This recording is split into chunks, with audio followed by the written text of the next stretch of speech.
very warm welcome, everybody, to Keywords in Technology and Society, the series that we are running for the University of Surrey's strategic research theme this year in 2021. And I am theme champion for this fantastic new theme. So before we begin today, just a very quick introduction to the theme at the University of Surrey. And the University of Surrey is a fantastic place for a research theme like technology and society, which cuts across here on the screen, as you see, our Faculty of Engineering and Physical Sciences, where we have makers and creators and innovators of technology doing all sorts of marvelous things in numerous research centres that we have in the FEPS faculty. But we also have these groups and clusters doing absolutely field-leading cutting-edge research in the Faculty of Health and Medical Sciences on digital health and data science and technologies in veterinary health. And we, of course, have the faculty where I myself sit, the Faculty of Arts and Social Sciences, with its many centres and research groups and clusters, looking at the societal consequences, the ethical consequences, the political consequences of data and digital technologies, of platform societies and economies, and again, a really wide diversity of research on technology and society here at the University of Surrey. So the theme really represented by the focus on people, culture, families, communities, right at the center there of that logo, almost more important than the little dots and lines which represent the data points and technologies outside of it. At the core of the theme are ultimately communities and people, where we are looking really closely at the potentials and possibilities, the ethics and consequences of technologies on human life. And the Keyword series does just that.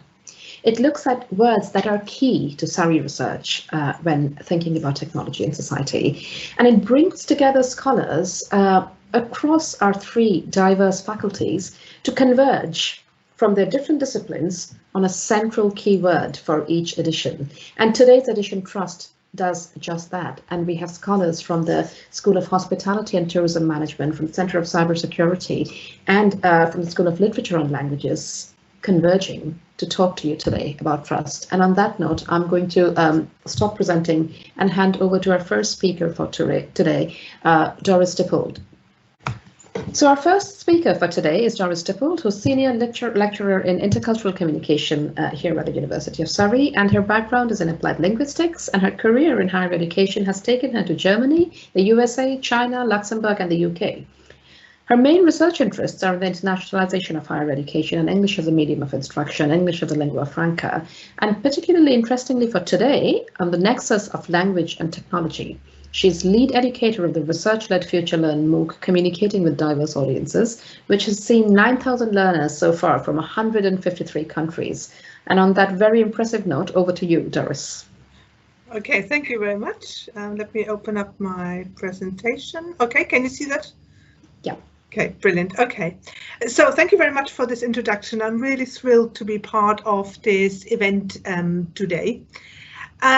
So I will talk about trust in relation to language use in technology and language use in our interactions with technology. And to start this off, I've got some examples of our interactions with technology. So and on the slide, in the bottom, in the top middle of the slide, you can see example from the chatbot that I'm going to talk about today. So more on that later, but on the right-hand side, I've also put an example from another chatbot.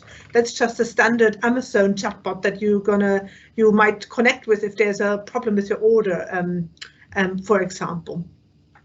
I've also put, though, two other examples of interactions with technology from the health domain, one of which is just a screenshot from giving a message that no test sites could be found where one could take a COVID test. I will talk about that a bit more later and how this relates to trust. And the other one on the left-hand side is just a standard NHS appointment reminder, and again more on that later on. But first of all, what is trust actually? So how have I sort of defined, conceptualized it for the project that I'm going to present on today?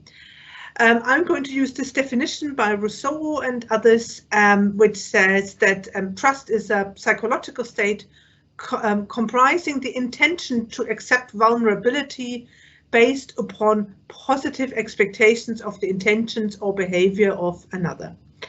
And today in this presentation, I'm going to show how we have used trust as an underlying concept to conduct a linguistic analysis of question and responses, interactions in a chatbot. But first of all, I'm not sure how many of you know very much about chatbots. I didn't actually know very much about chatbots before I did this. This is just a definition of what a chatbot is, a computer program that simulates and processes human conversation, either written or spoken, allowing humans to interact with digital devices as if they were communicating with a real person. There are different kinds of chatbots. There are chatbots which rely on natural language processing, so where the answers are by no means pre-programmed. The chatbot learns through the interactions it conducts, and the output is based on this learning, so kind of a machine learning model.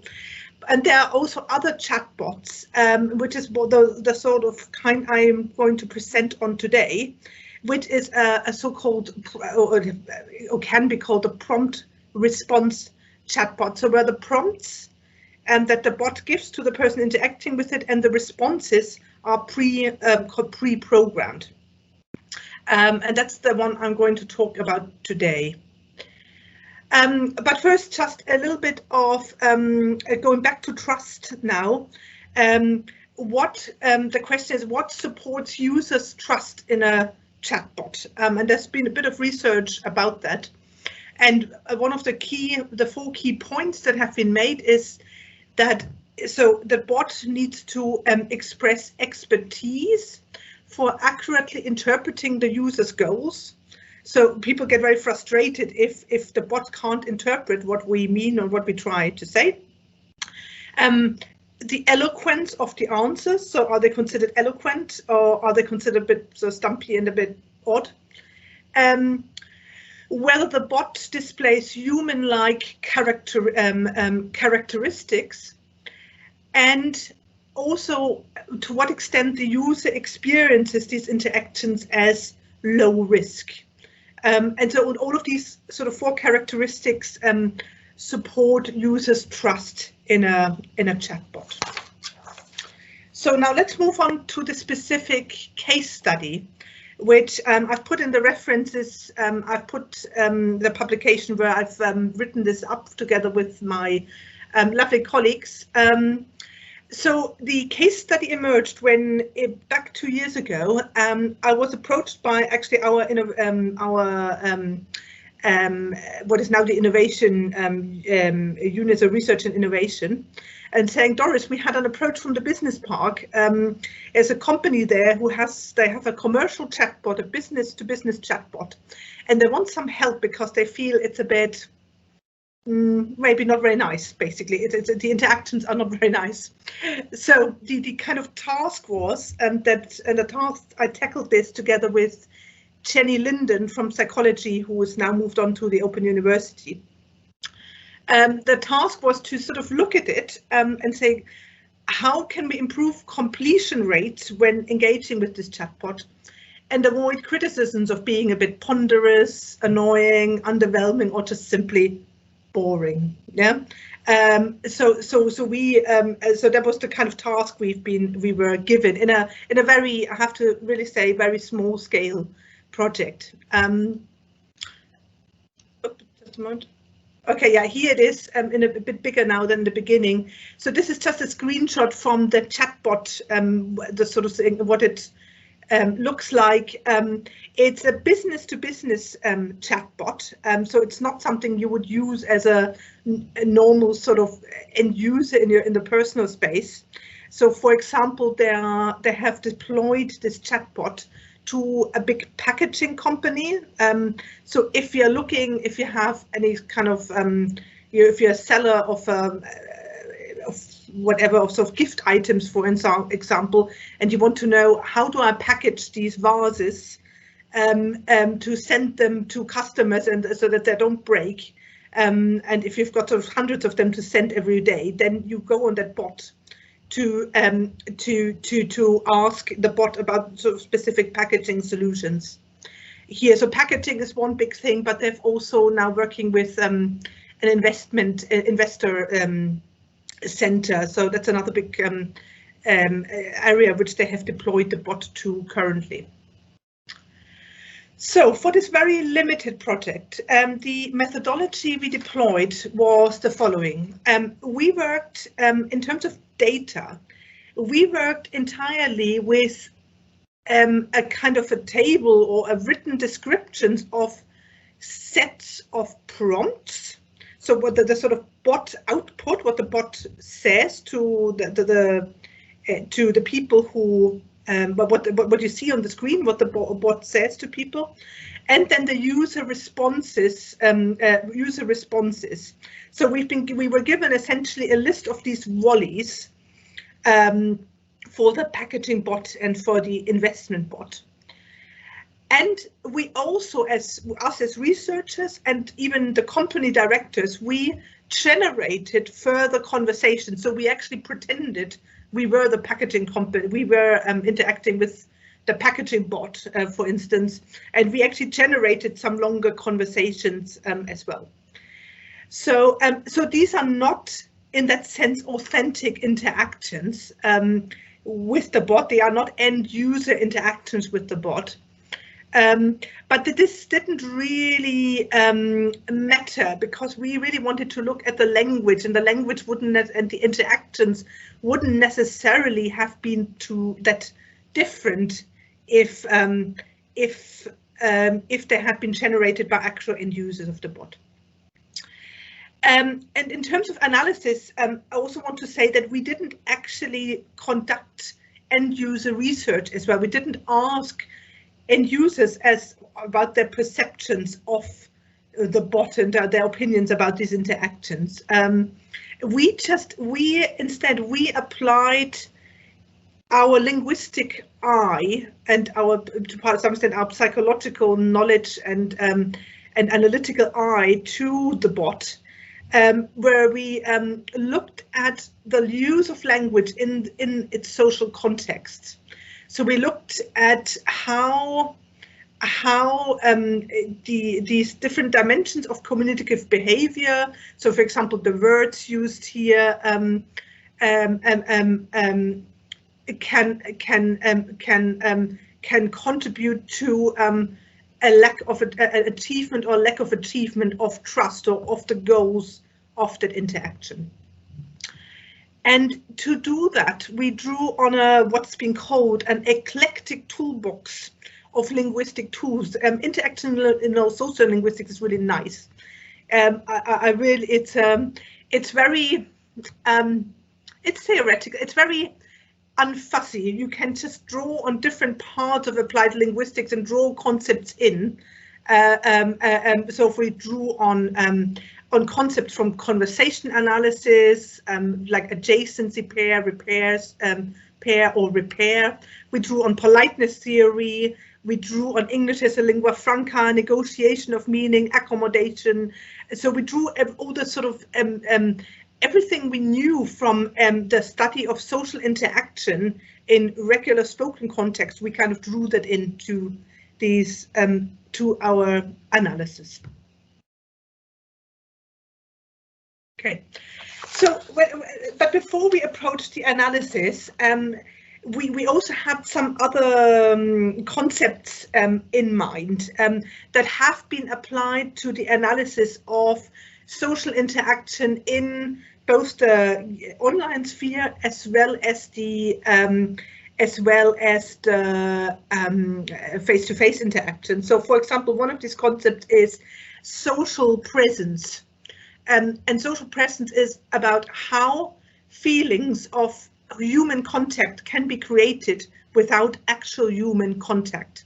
So, for example, in a text message or a WhatsApp message, the emoticon is one of those things. You know, you send the smiley face or the sad face, and that can kind of enhance that feeling of having actual human contact. It compensates for the lack of actual human contact. And social presence relates very closely to what we said earlier, to these human-like characteristics that people want when interacting with a chatbot. The other concept was alignment, and this is about the congruence between the user's expectations and the bot's responses to these expectations. So this dimension is connected to what we said earlier on in relating to trust and chatbots. It's related to eloquence. It's also related to whether the bot accurately interprets users' goals. And the last one is one directly derived from interactional sociolinguistics. This is I put this this gif of the cat with the big eyes here, as in please, you know.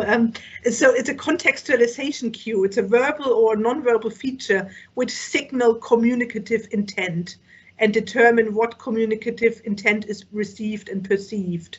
So we looked at the bot interactions from the perspective of which cues may be misperceived, may be misunderstood, or which of the cues here in the language might actually undermine the user's experience of the bot.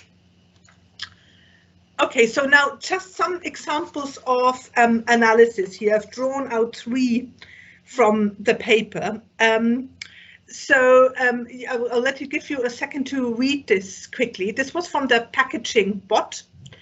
So you can see here the bot asks a question and it's represented in 2 different lines, which was actually a bit odd in itself. So it asks here, the most common packaging questions I get are about single parcels shipping by land in UK with normal protection. And then it adds sort of follow-on question, is that you? In brackets, what I've put here is then what answer options the user gets. So as answer options, the user gets, yes, that's me, overseas, retail or store, bulk or multiple extra protection. And in this case, the user has selected overseas from these 4 options. So what we observed here is that in lines 1 and 2, when the bot asks that question, the bot actually imposes an answer. So he said, this is the most common question I'm getting, is that you?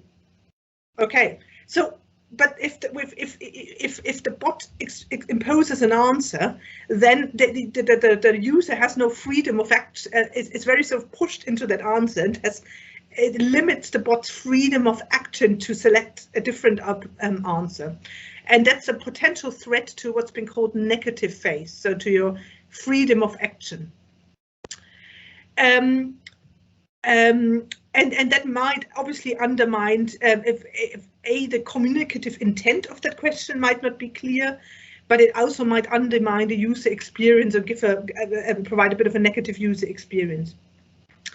But then if you think of a normal social interaction, if you sort of go from line 2 to line 3, is that you? And then line 3, overseas.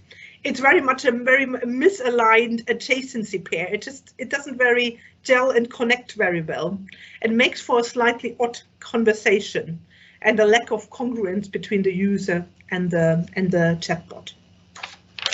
Okay, so that was the first example. Oops, the second one. Do any of you keep you awake at night? Then again, these 4 options. Security. So security in particular.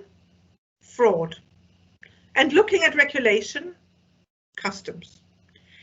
So the line 1, first of all, that the bot again imposes a state of affairs that may not apply.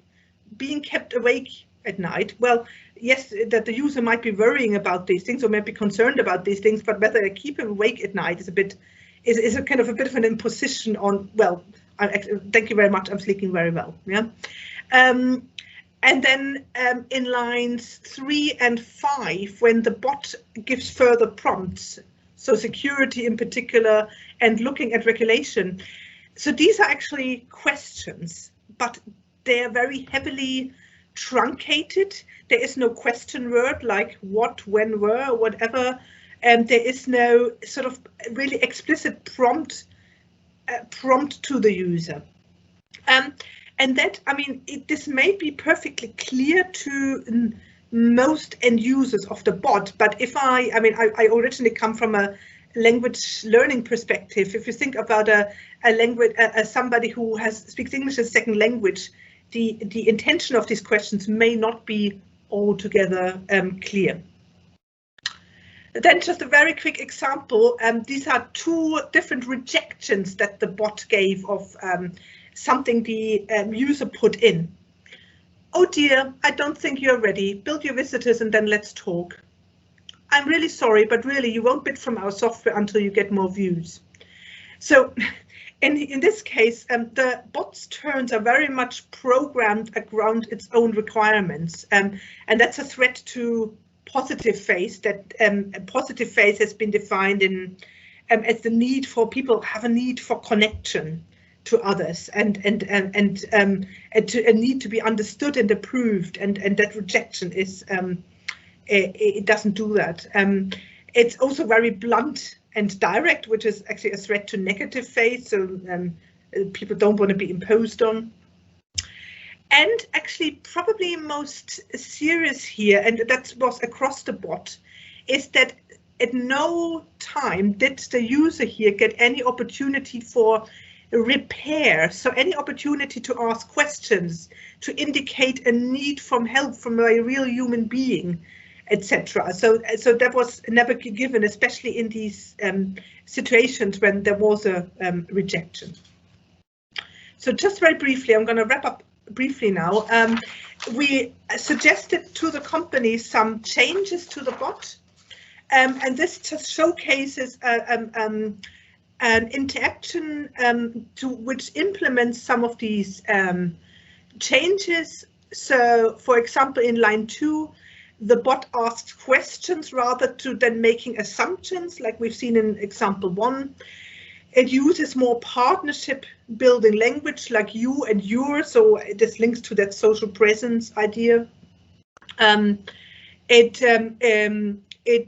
is improved rejection handling, which protects positive and negative face in line 4 and line 6, for example.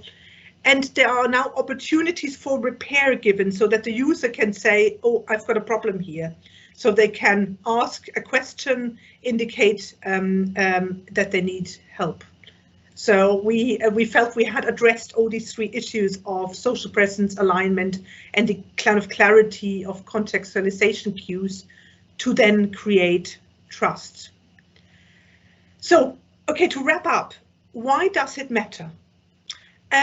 Well, there is a concept, again, in sociolinguistics too, of audience design. So speakers, and that really was based on spoken language, but I think it's equally applicable to this. Speakers design language in response to their audience. So, so when I speak to you, I use a different language than when I try to explain the same concept or what I'm currently doing to my mom. But then there's a problem. So this may not be so much of a problem in this specific bot because it was business to business and you kind of know who your audience is. But now imagine a bot like the, say, the Amazon bot, who has to speak to a much wider range of audiences of ages, genders, and so on.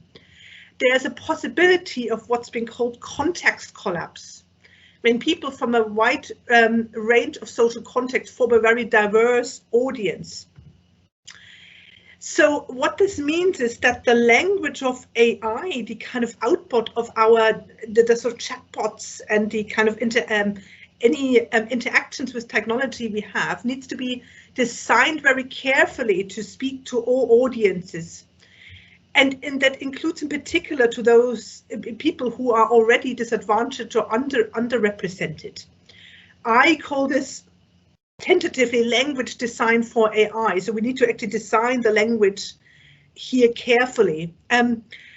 So, for example, I mean, just to relating this to health now, the King's Fund has found that there are many inequalities in access to and experience of health services, because information is not communicated in an easily understandable or culturally sensitive way. And if we think now that more and more of these interactions, especially since the pandemic, are now conducted electronically, we need to look really carefully at our language. So just very quickly, I put this example from this is actually not my rejection, it's not a screenshot of mine, but I got the same thing when I applied for COVID test for my son. And I got this thing here, no test sites found. And that was obviously very frustrating because I wanted to get my son tested to him to go back into school. But it's also from the perspective of language, it doesn't get a way forward. What do I do now? What's the next step? It also seemed more like a technical error rather than because I know there's a big test site right in Guildford. So why did you not find a test site? There are no appointments available. So eloquence, bit of an issue here. But then also an NHS appointment reminder. For example, here, capital letters generally associated with shouting. Then there's ASAP. ASAP. When I arrived in the UK, gosh, 18 years ago, I did not know what ASAP means. So again, it's an issue with communicating to diverse audiences, second language speakers of the language, and so on. So just hitting home the message that language needs to be carefully designed. Just very quickly, I am due to start working, hopefully very soon, with a company who wants to address this problem. They are developing an AI-driven scheduling assistant for a doctor's appointments, especially sort of regular screening appointments. And a virtual receptionist, they call it, which will run through WhatsApp. And I will work with the company to advise them on the language of these interactions, and hopefully this research will then, when funding is in place, also be more empirically based than the current project was. Okay, so that's it. Thank you very much for your attention. Thank you so much, Doris. That was fantastic. I think we need to keep our microphones muted, or perhaps that's Doris's microphone, sorry. That was fantastic, and I've put a question for you in the chat we can look at later. But yeah, everybody do keep questions flowing and coming in comments as well. So without much delay, I'm going to move on to our next speaker, Steve Schneider. Steve, if you're ready. Steve is director of the Surrey Centre for Cybersecurity, recognized by NCSC as one of the UK's academic centres of excellence in cybersecurity research. Steve's been working in the area of secure electronic voting since 2004 and has been involved in the design and development of a verifiable voting system, including its implementation for use in the 2014 state election in the state of Victoria, Australia. Steve more generally is interested in approaches to secure electronic voting and the use of distributed ledger technologies in this area more broadly. Over to you, Steve.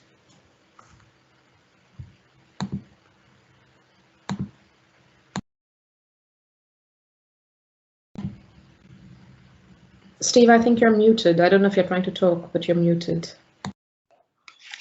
Rookie mistake. I'm sorry. Yes, I was muted. So thanks ever so much, Ranjana, for the invitation to speak and for the introduction. It's a pleasure to be here this afternoon to talk about electronic voting. So something that is clearly of importance to this theme of technology and society, and when we were looking at which of the keywords it would fit with, it seemed that trust was the most appropriate.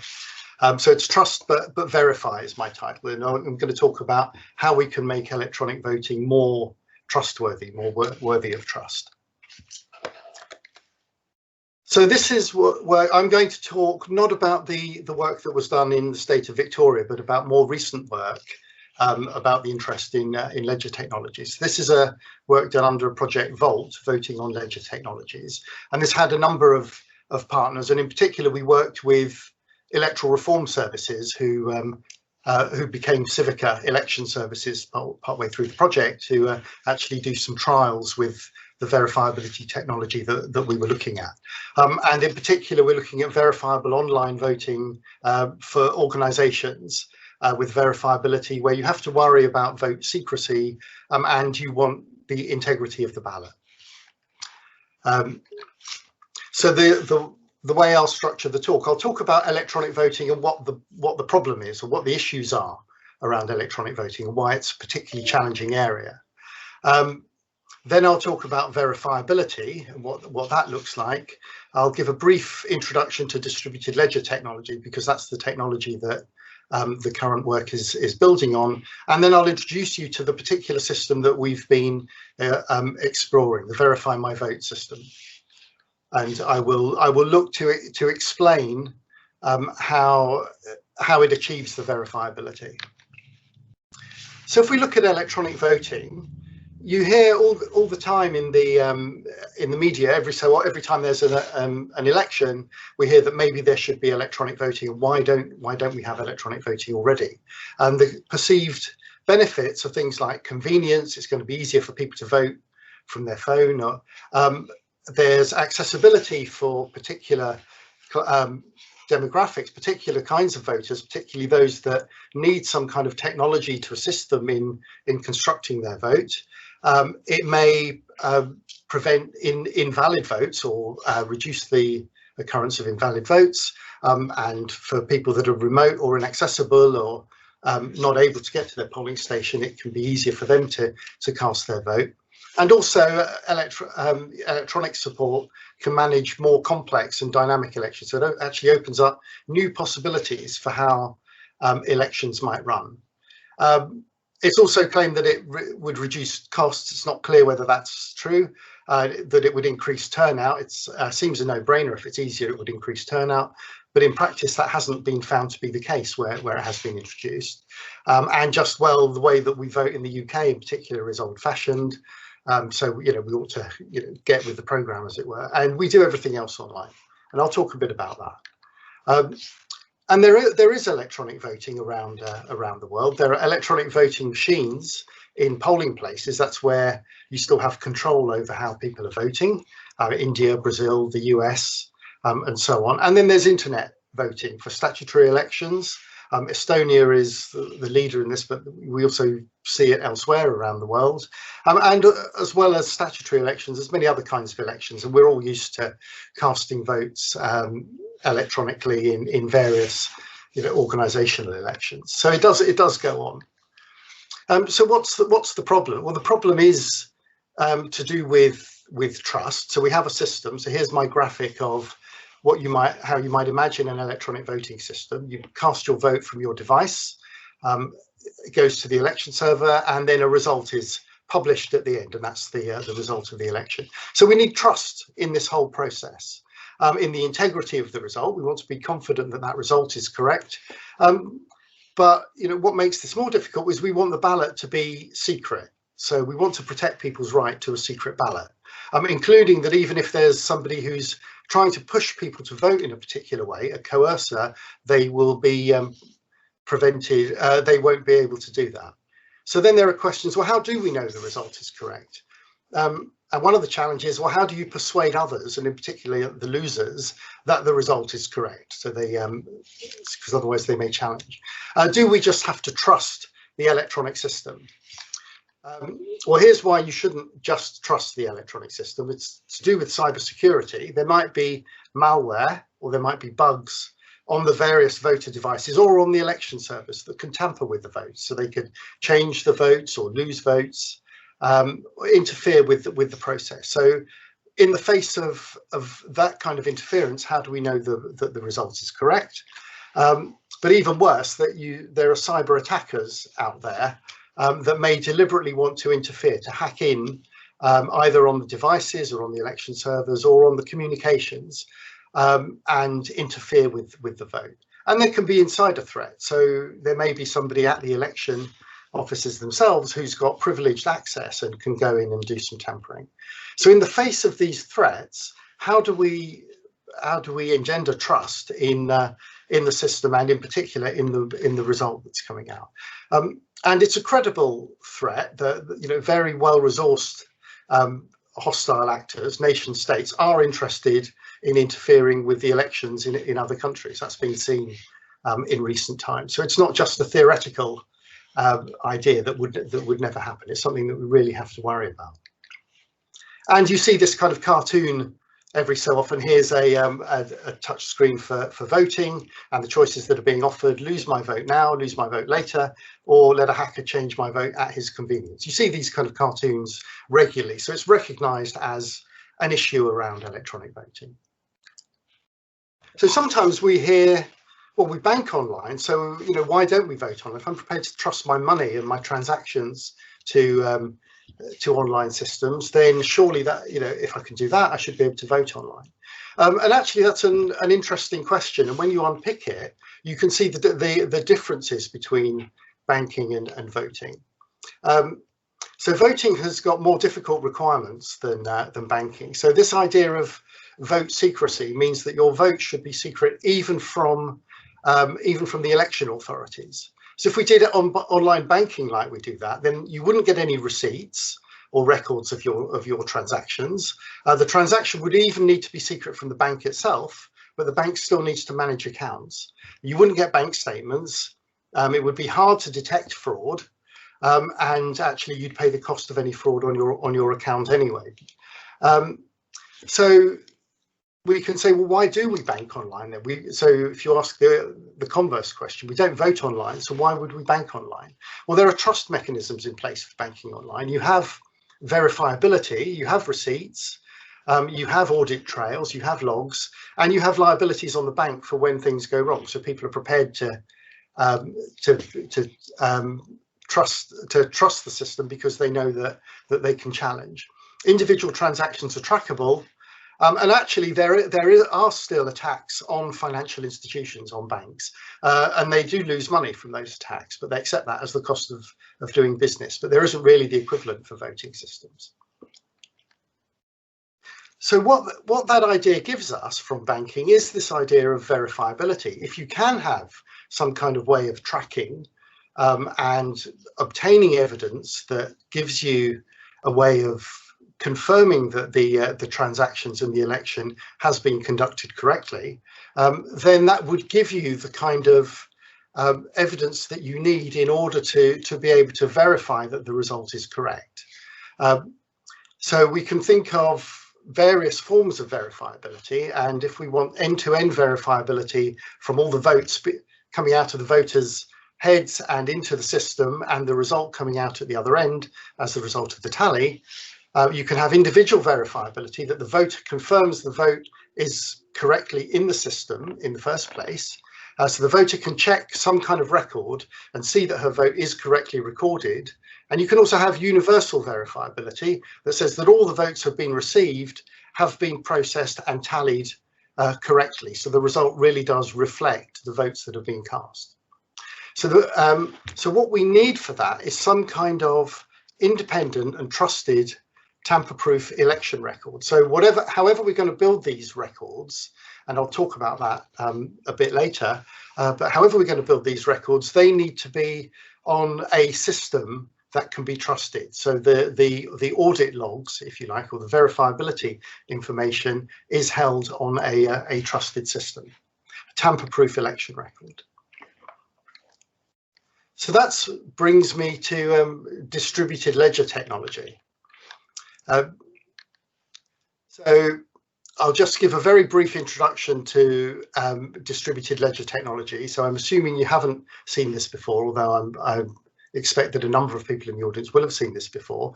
So distributed ledger technology, DLT, is a way of providing records that are trusted through being distributed without having to trust any individual agent or any individual organization for the correctness and the integrity of those records. So The Economist back in 2015 had a feature on DLT and called it the trust machine, because it was a way of underpinning and building trust in particular kinds of systems. So what is a distributed ledger technology? Well, essentially the keyword is ledger. So it's a definitive record. That's what the ledger is. It holds a list of information, and it's often structured in blocks. So you hear about blockchain because it's a chain of blocks. And the idea is that the entries in that list can't be changed or removed. So the list can only be added to. So if you imagine, a physical ledger where entries are written in, then you can only add additional things to it. You can't remove anything from the ledger. And the other point is that everybody sees the same list. So the key features of a distributed ledger are consensus. Everyone knows they're looking at the same thing. Immutability, it can't be changed, and that there's no central authority. You don't have to trust any individual in order to get these properties. So it sounds kind of magical, and it's underpinned by cryptography and by a whole network of servers that are collaborating and cooperating. So it's secured by cryptographic keys and signatures. And we have this image here of data being added in blocks, and they're chained together so that any of the earlier blocks can't be changed or tampered with, because that would break the chain, and it would be evident that there's some tampering had occurred. So all of these blocks actually interlock by means of cryptography. And there are various flavors of distributed ledger technology. You can worry about who can add items. So you may not want everybody to add items. So you can have specific authorities versus anyone at all. And you may not just allow anything to be added. It may need to be particular transactions, particular items that are added. And there are variations on this. So there are various flavors of distributed ledger technology, but they all aim to provide this idea of a ledger to underpin the trust. So it turns out that actually Surrey has very strong expertise in distributed ledger technologies. We've had a number of grants across the university in a number of different areas, from EPSRC in particular, about calls in that area. One of those was the Vault project, but they're in all sorts of areas around, healthcare, digital records, security and trust, as well as e-voting. And there's a distributed ledger technology testbed, and there's the blockchain activity. And recently, I'll put a shout out to a recent centre that we've just started up under John Colomos, is the principal investigator on that, for decentralised digital economy, and that's partly underpinned by technology such as DLT. So that's what we're going to use to provide the tamper-proof, to underpin the tamper-proof record that we're going to use for verifiability. So I'm going to use the rest of my time to introduce the particular way that we do this, given that there are these challenges around secrecy of the ballot. So the ballot still needs to be secret, and yet we want to get integrity of the election. So I'm going to show you the Vault verifiable voting system. It's called VMV, Verify My Vote. It's based on a particular scheme in the literature known as Selene. So the voter experience that anyone who's been involved in any electronic voting will have seen, you receive your credentials, and you log into the ballot system and vote in the normal way. So you cast your vote. After polling has closed, you'll get a link to check your vote. So the verifiability and ability to do individual verifiability will come after polling has closed. So a commitment was made at the beginning, and then you'll receive a link at the end that you'll be able to check that your vote is the correct one. And you'll see the vote that the system has recorded for you. So we need to do that in a privacy preserving way. So here is a step through from one of the trials that we ran. This was with Civica Election Services, and it was representing electing representatives for the College of Podiatry. So we get a list of candidates, and here's all you have to do when you're casting your vote. You fill out this form with your particular vote, and it says thank you for your vote. And then after the election, you receive a link to verify your vote. So you receive, in our trial, we did it by email, but this may be done via an app or through a website somehow where you would put in your credentials, but we sent it where you get a link to be able to go and check your vote. That takes you to a website where you have what it has on the record as your vote. So here we are for Kieran and Rosemary, and there's also a tracker number. and that's your tracker number that there was a commitment to before the election. So you can check and you can say, yes, that really is my vote. And you also see this tracker number. And in fact, if it's not your vote, if there has been tampering, then you can report that. And I'm pleased to say that in the trials, there wasn't any reporting that anyone thought it wasn't their vote. And then you can also look at the list of all the votes. So when you go to the list of all the votes, you have all of them there, and you can verify that your vote with that tracker number is included in the overall list. So you can see that your vote is going to be included. And because this vote is public, this whole list is public, anybody can then calculate the result and see who the winner of the election is. And because it's on the blockchain, on the DLT, we know that everybody is seeing exactly the same list. So if I see my vote, then I know that anyone else looking at it will also see my vote. So we can say, can I trust this system? So having warned you about, well, here are all the possible attacks, we could still think, well, having seen this, how, can the list of votes change after I've checked my vote is included? Can I check if I didn't vote? Can I be asked for my tracker number to divulge my vote, and all this kind of thing? How do we know that each voter's tracker number is different? So how do I know that there weren't 20 votes for Kieran and Rosemary that all map to the same tracker number? So each individual would think they'd seen the same thing, think they'd verified their vote, but only one was counted. How do we know that these things haven't happened? So to explain that, I need to go behind the scenes. So I'm going to try this is our explanation aimed at the general voter. So it's by analogy, because actually all the verifiability is achieved through cryptography. So there's other questions around how you put your trust in cryptography, but the cryptography again is out there as in the open. So we get trustworthiness through verifiability. So we use cryptographic mechanisms. The verifiability evidence is posted on the DLT, so that means it's not going to change. It can be independently checked. And then the design rests on what we call cryptographic commitments and voting envelopes. And I'll show you by analogy how these work. So first of all, we have a commitment. So the way that we explain cryptography is voters have a secret key, and we can have information that's hidden within a box with a door on the box that can only be opened with the secret key. And inside the box is some secret information, and that's going to be the tracker number. That's not visible when the box is closed, but if you open it with the key that you have, then you can see the tracker number. And here we have 64. So here's the magic bit. The box and the door can be separated, so we don't even have the whole thing to open, even if we have the key. And the box without the door is completely sealed. So if you think of Monsters Inc. or something like that, you can put the door on and then you can open it, but until you have the door there, you can't get in the box at all. So the box is given to the voter, and that's a commitment to their tracker number. So right at the beginning, although they can't see the tracker number, they have that, and that is what they will eventually be able to open at the end of the election. So the door won't be provided until after the election, so the voter can't find out the tracker number. So that's the idea of a commitment to the tracker number.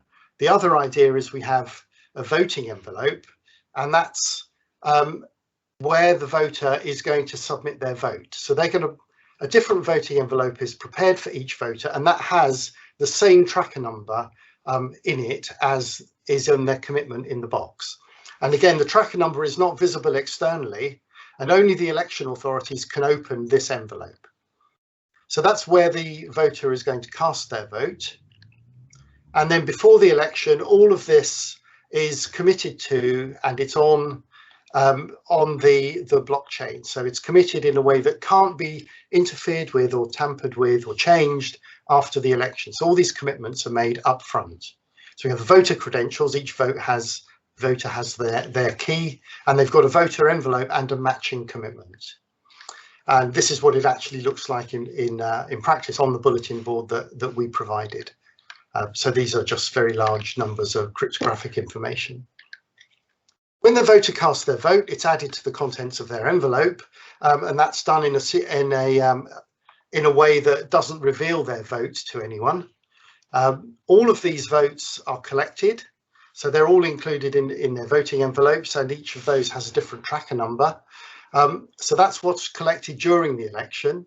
And then after the election, so these are then posted. So these are the votes in encrypted form, if you like, are also posted on the distributed ledger.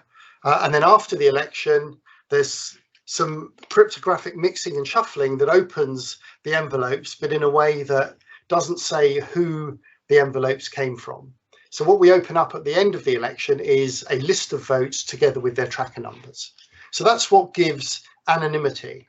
So now we don't know for any individual voter which of these votes corresponds to them, which is their vote.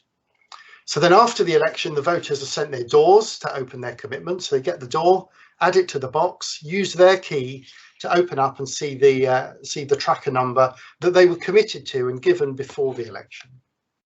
So they open up and they check, they look on the ledger and they see, yes, 64 is matching Bob, and that is the vote that I cast. So they're able to verify their vote. So here are the answers to the question. How do we know that each tracker number is different? Well, each tracker number initially was different. All that can be verified because they were put on bulletin board at the beginning, and all that's cryptographically verifiable. So no two voters have the same tracker number, and that's what tells us that, you know, when I follow my tracker number, that really can only have come from me. The votes can't change after I've checked my vote is included. So if I check it and then the tallying is done 2 weeks later, I know that my vote will still be there. I can even check if I didn't vote, because there ought to be a blank against my name. So there shouldn't be any vote against my credential. And because I don't have my tracker number until the end, if somebody is coercing me and wants me to vote for Anne, then I can look up all the tracker numbers and tell them a different one. So I can tell them that actually, you know, I can point to any vote and say that was my vote. So that's the coercion resistance. So the distributed ledger is a crucial component of this. It solves a real problem in verifiable voting, how to make these trusted tamper-proof commitments and how to publish this verifiability evidence. And the fact that if we don't go and verify at the end, we still know that the commitments were made at the beginning, because that can't have been tampered with. So it holds that verifiability evidence for independent checking. And we know that everybody is seeing the same information, so different voters can't be given different views. So how it helps with trust, as a security person, I would say you can never make any system, and certainly not as something as complex as an election system, 100% secure. So you've always got to allow for the possibility of an attacker getting in, breaching your defences and doing some interference. But what the verifiability gives you is it enables that election tampering to be detected. And because it will be detected, that will act as a deterrent for an attacker to actually go in, because they won't be able to invisibly change any votes and change the result of the election. So we're not verifying the system itself, the electronic system itself. What we're verifying is the audit information, or the verifiability information that is generated as votes are cast and as they're recorded. And if there is no tampering, then verifiability underpins confidence in the election results. So we're able to verify that the result coming out matches the votes that were cast in the first place. So to summarise, verifiable voting is about voters being able to check the inclusion of their vote as they cast it, and the ability to challenge the election if they don't like what they see, if they detect that there has been tampering. So they're verifying evidence, not the system. So that means the integrity of the election can therefore be verified. And the cryptography gives proofs of correct processing of the votes.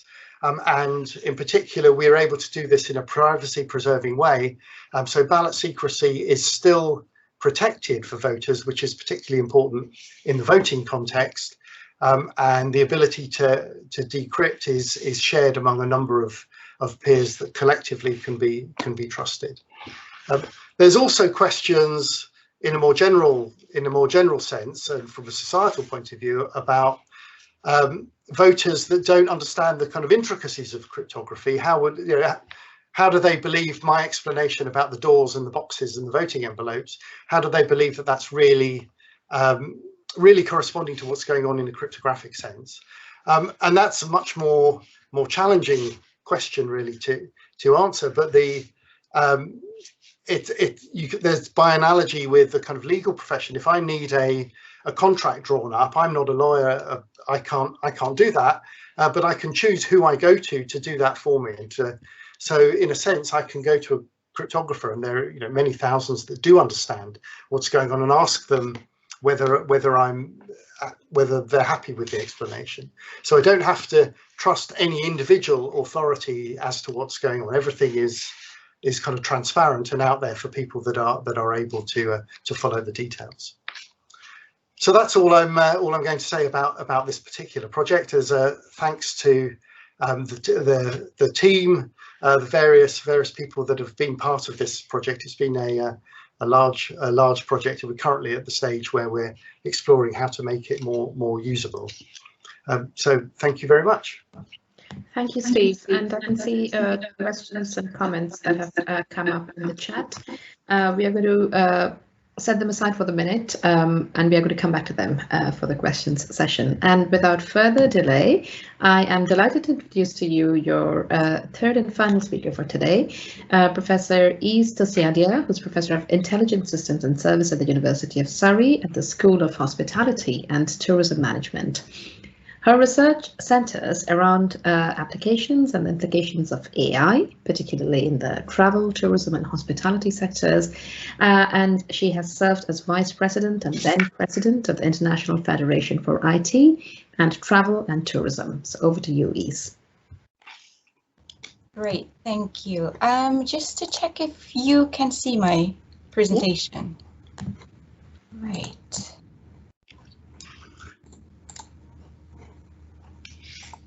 Somehow I cannot see mine. Okay. Yeah, so I'm going to present on sorry, swap. There we go. On do travelers trust intelligent service robots? And basically, this is coming from specifically for this talk from this paper. And I realized that in the school we tend to try to summarize an article into a 60-second video. So I actually have the 60-second video of the paper, and I thought, well, if I play the video, then I would still have 19 minutes more to talk about it. So I'm not going to do that. But just to give you the background of why we did this study, or a series of studies in this case. So in the fields, or in the sectors, in travel, tourism, hospitality sectors, we've seen a lot of applications of service robotics. You know, you see, for example, robot receptionists and concierge in hotels. We're also seeing autonomous vehicles being tested as on-demand taxis, and all kinds of, for example, robot bartenders and so on. So these studies were done actually before COVID.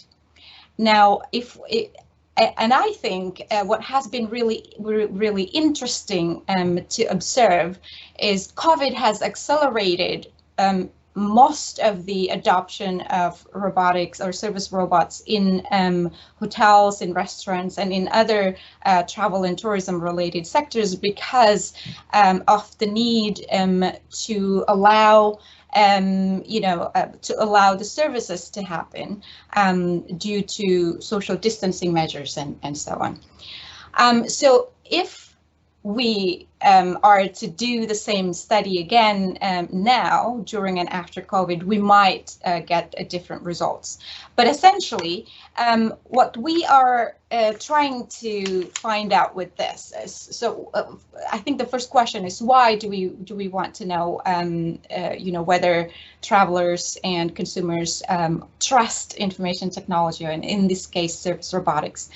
And of course, this is because trust plays a critical role in influencing the adoption or acceptance and usage of technology that includes service robotics, and especially in areas such as hospitality and tourism, where it's characterized by, it's a people sector, it's a people business, right? So you go to a restaurant, you stay in a hotel, and the core meaning of hospitality really is about servicing guests. And so when service robots are introduced in the sector, there has been a lot of negative opinion and reactions that is this the end of hospitality?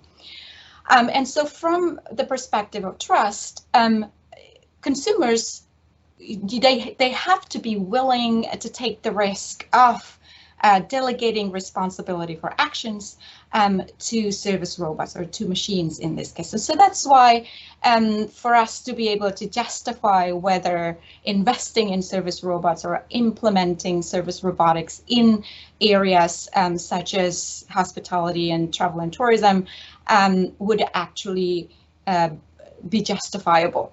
So the investment in this will be justifiable, and that users or customers will actually use them. So now, before we go into the studies, I'm just going to go through a little bit of how we define trust in robots in this case. Going back to what Doris mentioned in her presentation, so I define trust, the same way, so using the same definition. But then, if we're looking at interpersonal trust, so this is kind of evaluating how we trust others in social exchange or transactions. Trust is defined as expectation of the outcomes where we can rely on the behavior or statements or opinions of others. And this has been translated into trust in information technology, in that we expect, if we trust a particular technology, we expect that the technology will actually fulfill the expected responsibilities or the designed responsibilities. Now, I think it's noteworthy that when we talk about trust, there is always this uncertainty in social exchange or social relationship, and that is because of volition, because of, there's the will on behalf of the trustees to actually act or fulfill their promise, and that their behavior will be consistent. Now, this has also been debated in information systems literature, because basically machines do not have volition. Can we actually define trust in the same way? Now, although machines do not have volition, and so they're not going to be intentionally not fulfilling their duties, but we can also look into areas such as service failures and so on. So it's on the design aspect of how machines operate. So we can still have uncertainties in our interaction with technology. So this is how we kind of derive trust in IT from this interpersonal trust. Now, looking at what constitutes, or what are the components or the dimensions of interpersonal trust, and here we are applying more of the perceptual nature of trust. So it's not an objective evaluation of whether it's to a person or to technology. And so in interpersonal trust, trusting beliefs are defined to have three different dimensions: ability, benevolence and integrity. So they have, we expect that a person would have the ability to fulfill or to deliver the outcome. Benevolence means that, you know, they have a genuine concern about the well-being of the truster, our well-being, and integrity. So they have, you know, they will be dependable, they will be consistent and reliable. So these are the expectations that we have on a person or people in general when we talk about interpersonal trust. Now then we translate this into trusting beliefs to technology. And so as you can see in the colors, then ability translates into the functionality of technology. So basically whether the technology actually have the functions and features to perform a specific task that we want it to perform. And then the second one is helpfulness, whether it will be able to provide aid that's useful and responsive. And then the third one really is about reliability of the system. So so again, these are all perceptual in nature. So in the studies that we did, basically what we are trying to do is looking into, you know, trusting beliefs of consumers to service robots in the context of hospitality, travel, and tourism, and measure the outcome of these trusting beliefs, this expectation on trusting intention. So whether they are going to or willing to depend on the service robots. So in this case, intention to use service robots. And note that these constructs are specific to service robots, and it's also local in the sense that it is specific to the context. Now, when we're looking at the antecedents, so what makes people trust, what makes people think or expect that a particular technology is trustworthy. There are lots of antecedents. What we're including in this study is the negative attitude that people have towards that specific technology. So in this case, because I mentioned earlier that people were, you know, having negative reactions to the idea that robots are going to serve them. It's the negative attitude towards robots in general. So in this case, the negative attitude is specific to service robots, but it is global in the sense that they do have a negative attitude towards robots in general, not in the specific context. And then another other antecedents are more more on a general technology instead of specific to robots.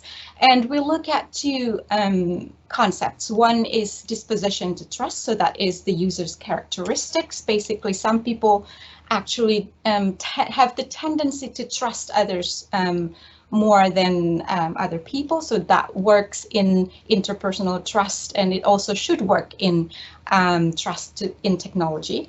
So in this case, we will look into faith in general technology, and then we look also into trusting stance. So this is kind of like an economic construct where basically we give technology the benefit of the doubt. So we trust technology until it's proven otherwise that they're not going to work.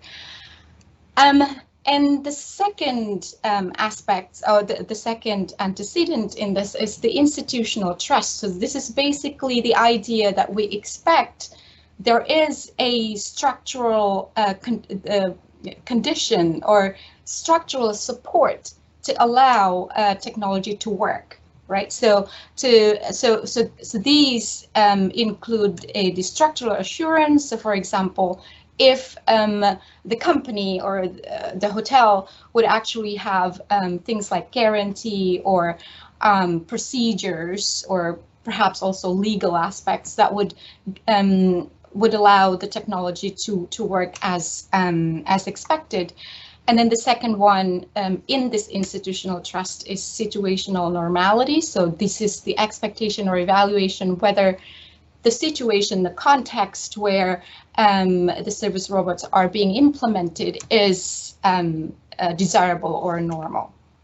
So basically this is the big framework that we're trying to test with these studies. And so we did several studies. So the first study we did was with self-driving vehicles. So this is the study, of course, involving end users.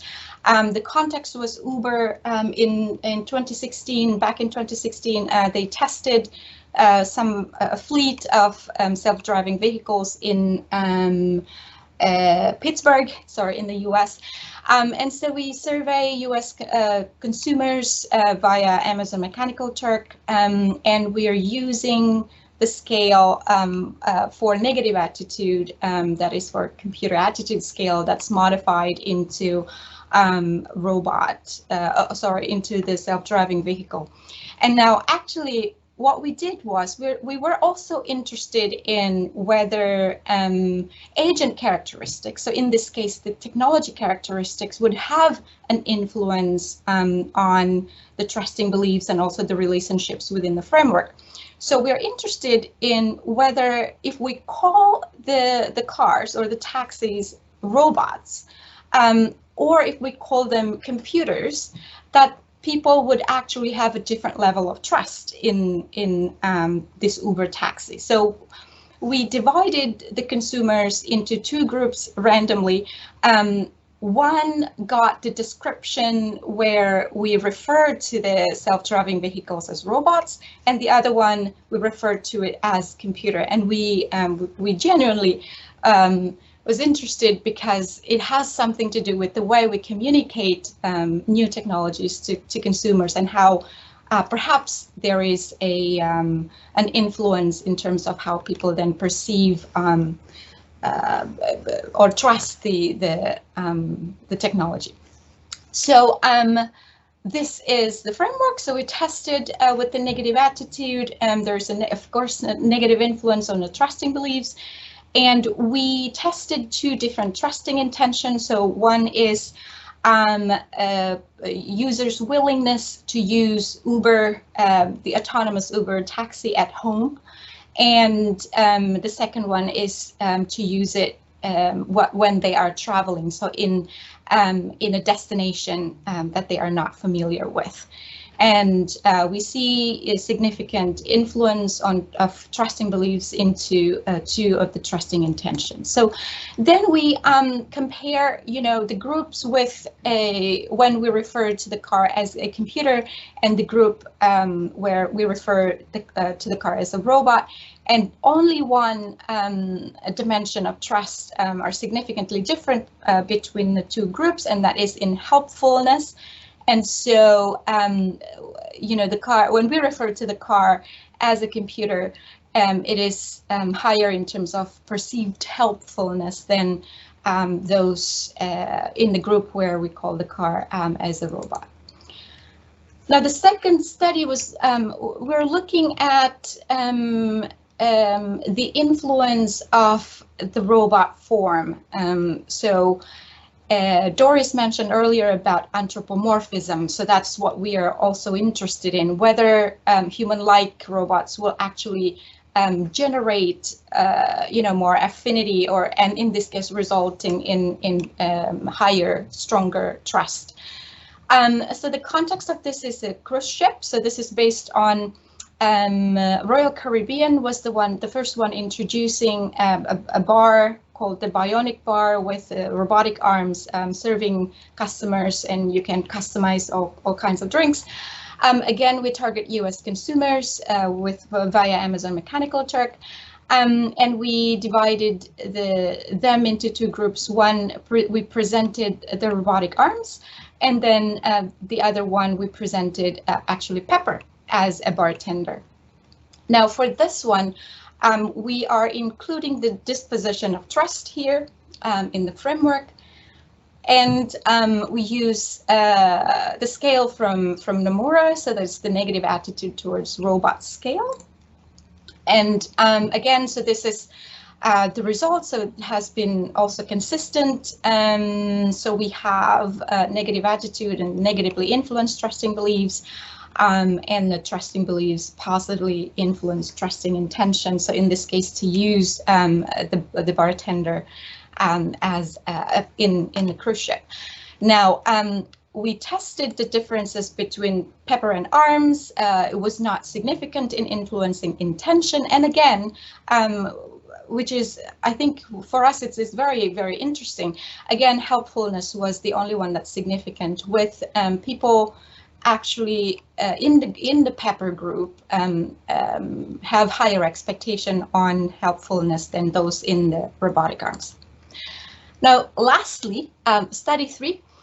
We're looking now here, we're trying to look at different service robots in terms of the form of the robot, but also in terms of the function of the robot. So we look at 2 different service robots applied. This is the actual application of service robots in hotel. One is now for check-in, and another one is relay for room delivery. So we target this time UK and US consumers with a panel survey company, and we allocated rather well the same, also one into now, and then another group with relay. And here we actually tested the full model without the negative attitude. So only one construct or relationship here is not significant. Other relationship was significant. Right, and so then we also look into the differences between now and relay, and it's surprisingly, relay was really it's the differences between the group with now and the group with relays is significant. So people have higher expectation for relay in terms of its functionality, helpfulness, reliability, and also their intention to use it. Now we did actually have a follow-up on this because we wanted to make sure whether it is because of the robot or whether it's because of the function, because of the context of the consumption, because check-in is a little bit riskier than having a room service delivered in the room. So just to wrap up, looking at, I think some lessons learned. The negative attitude is still a significant barrier to developing trust, although we didn't find anything significant in terms of the effect of robot form, so humanoid versus mechanical. In both cases, trustworthiness, or the expected trustworthiness of the service robots lead to higher trusting intention. And using these different studies, we can kind of conclude that the cognitive process of trust formation actually holds in situations involving technology as objects of trust. So it's not, we can kind of extend.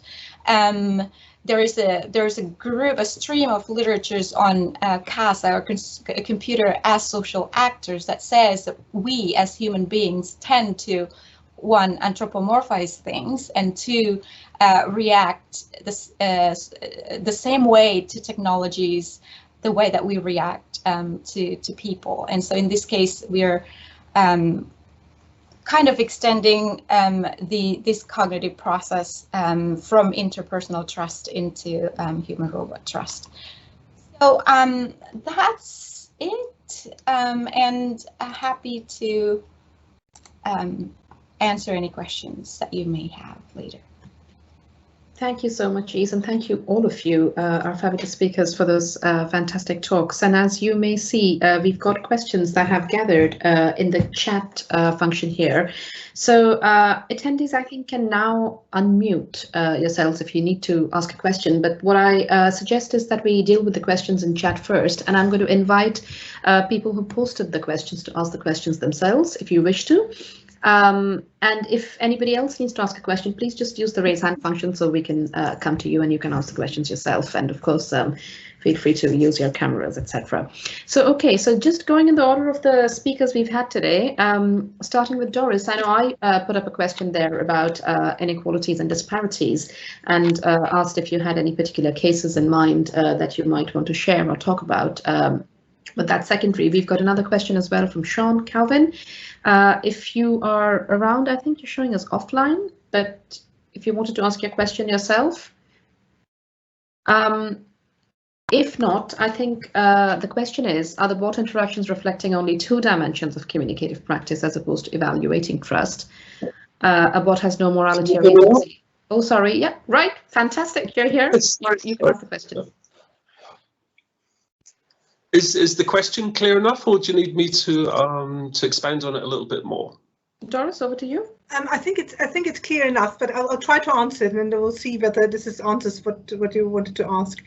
Ranjana, let me first perhaps get to your question.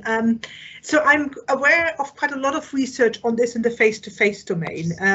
So, for example, there is a lot of research on employment interviews. So the fact that the language design of the questions asked employment interviews may have an impact on the recruitment chances for people from ethnic minorities. So that's one thing that has been investigated. There's also research, and there has been subsequent sort of resources development based on this research on doctor-patient interactions in multicultural areas of London. So in the face-to-face domain, there's already quite a lot out there.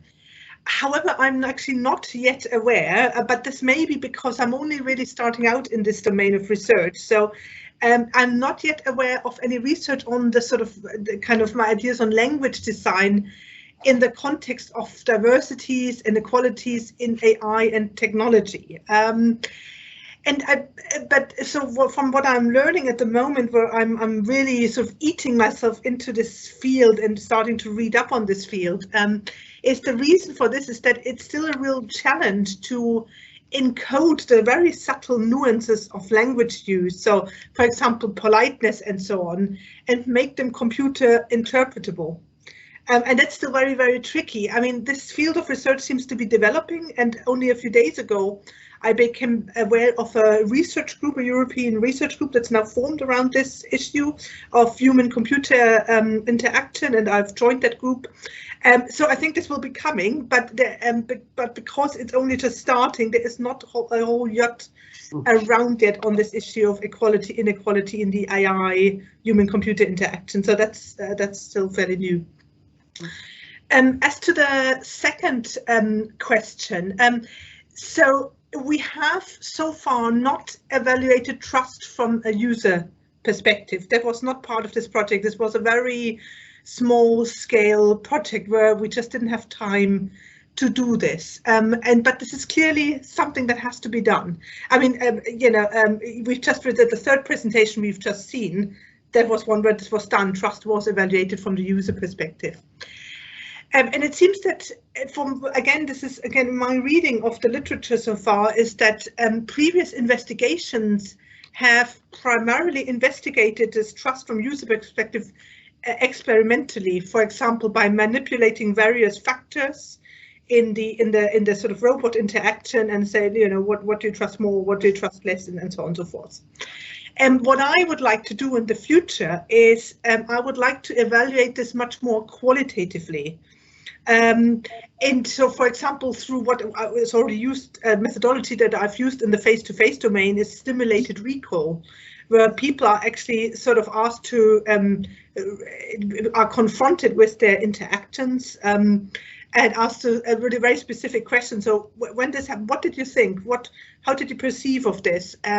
So users are asked to verbalize their perceptions and interpretations of these interactions, rather than just giving a sort of questionnaire response. So I would like to that's something I would like to do in the future, and I'm currently working toward. Thank you so much, Doris. Really useful. I'm very conscious of time, and we've got quite a few questions, so we are now going to move on to Steve. Steve, I don't know if you can see them. There are about 4 questions, I think, for you. Have you had the chance to look at them, and do you want to address them directly? Yes, I've had a chance to look at them, so I can take them in order actually, and I've had a chance to look up the stats. So thanks, Karen, for your question. Good to have you join. What percentage of your voters verified their votes? So the way we ran the trial is after the election was published, voters got an email with that link in that made it very easy for them to go to the website and check their vote.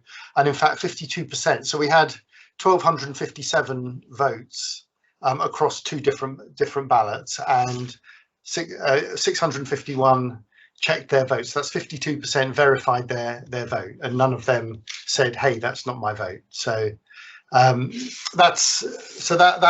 was higher than we were expecting actually. We don't need everybody to check their vote to get verifiability. That gives us 99% confidence in the or over 99% confidence in the result of the election, that there hasn't been any tampering. And so that was the percentage that verified their votes. And then following on from that, so the next question about how do you operationalize trust to measure it with respect to electronic voting. So what we did in the trial was we also gave voters an opportunity to answer a questionnaire. So we told them that it was this was part of a research trial, and could we ask them some questions? And we had about 15% did answer our questionnaire, and we asked things like their attitude to vote verification, because this is a new thing for them. People are not used to verifying their vote, and so questions like checking my vote gave me confidence that the election result is correct. So, well, the statements, we had 85% agree with that and only 15% disagree with that. I would check my vote next time if I could, had about 66% agreed with that, and the majority were pleased to check their vote. How that relates to trust is a bit more challenging, I think. I think one of the difficulties with electronic voting, as in contrast to well, the other talks and chatbots and robots, is if somebody wants to participate in an election, they have no choice but to use the system. So it's not, I'm not going to interact with that. They have to. They're not offered a different way in a purely electronic vote. So we also asked. So the people that are participating are generally people that are happier with electronic voting, and it's we haven't got to the point of running experiments with people that are not that don't want to do electronic voting and getting their understanding of trust. But what we're hoping for, or what we think we would need, is more of a kind of education around it, because it may be that people don't trust electronic voting because they're conscious of the kind of attacks that you can get. So this is at an early stage of trying to socialize verifiability and make that more of the normal part of voting, in a way that people expect that, and that will increase in the way that you might check your bank statement. I know some people just throw away their bank statements and don't check it, but the fact that you have the ability to check your bank statement, it keeps the banks honest in a way when it comes through. You've got the ability to do that, and people that think I wasn't sure that was right can then go and do the checking.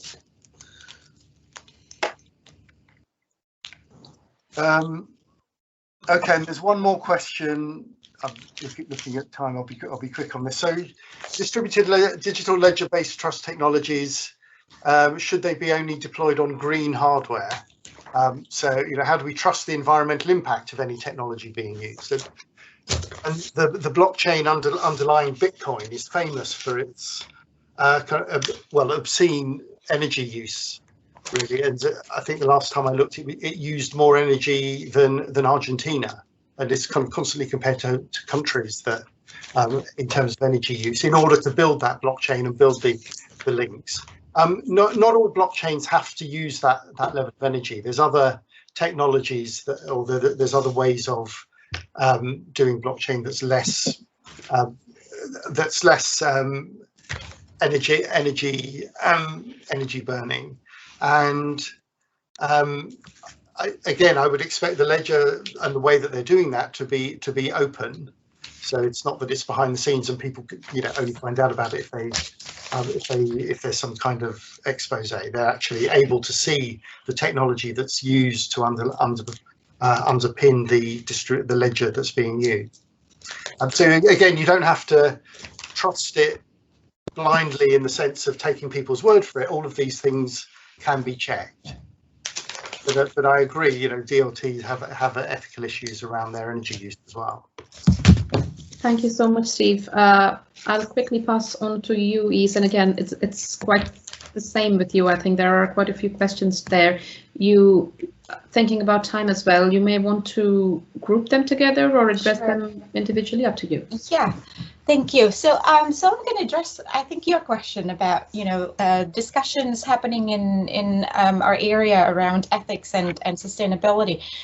So we just actually finished a study looking into the consequences of automation in tourism on SDG 8, which is the providing decent work for all. So because one of I think the threats of automation in tourism and hospitality really is job loss because of well, on the one hand, the sector employs lots of people because it's not it's not something that requires high skills, right? So it's like something where young people can go to as an, a start to start their career and so on. But now with automation, then that would probably change. But on the other hand, we also have countries like the UK, facing labor shortage in hospitality tourism because people started to expect that they would like to have higher salary and so on. So this is not the field or the area that they would like to go to. So there has been lots of discussions around this and also kind of guidelines or roadmap to how to implement automation in the industry that would support sustainability.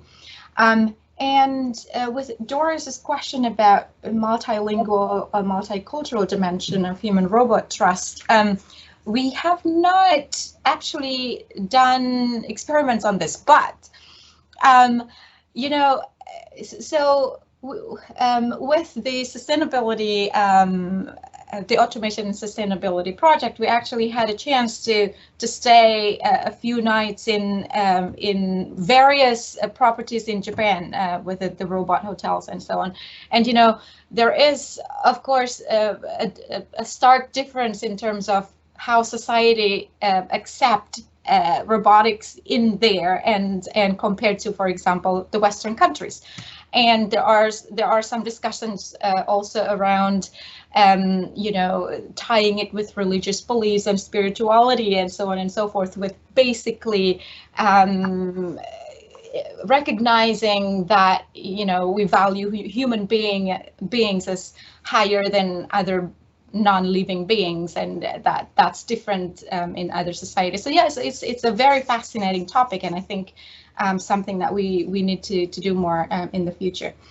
To Sean's question about trust in Airbnb, for example, we actually did lots of studies about Airbnb and trust and the difference between, or the compounding trust in Airbnb and in host, because Airbnb with the triadic exchange between platform operators and peer consumers and peer providers, the trust aspect is a little bit more complex. And of course, we did a few studies about this and looking into the ways that hosts present themselves online, and of course, from the operator's side of things, verifiability of identity and reputation and reviews and so on. So how these actually then influence, how people select a particular listing or select Airbnb at all compared to other platform. So yeah, it's something to regarding the blah blah car. It's so as part of a project on privacy-aware data management system, we actually did an experiment with a platform allowing people to how can I say, to get a travel buddy, to meet strangers, you know, to travel together and to share experiences. So we are trying to look into whether people are willing to share their information to be matched with others with the same interest or the same travel plans, for example. And we have yet to analyze the data, but we did the experiment, so that would be, I guess, hopefully an interesting finding to share in the future. Thank you so much, Iis, and thank you, all of you. I haven't seen any hands raised yet, and we are slightly over time now. But just to reassure everybody, particularly those who joined us for the first hour for the talks, this has been recorded, and it'll hopefully in the next couple of days be uploaded on the theme's webpage online on our nice little video carousel that we have. So once again, thanking our speakers for joining us, and we usually put up a little bit of a blog to recap the event later.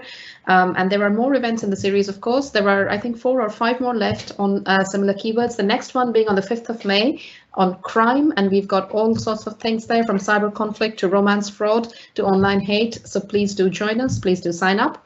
And thank you very much, all of you, for coming today.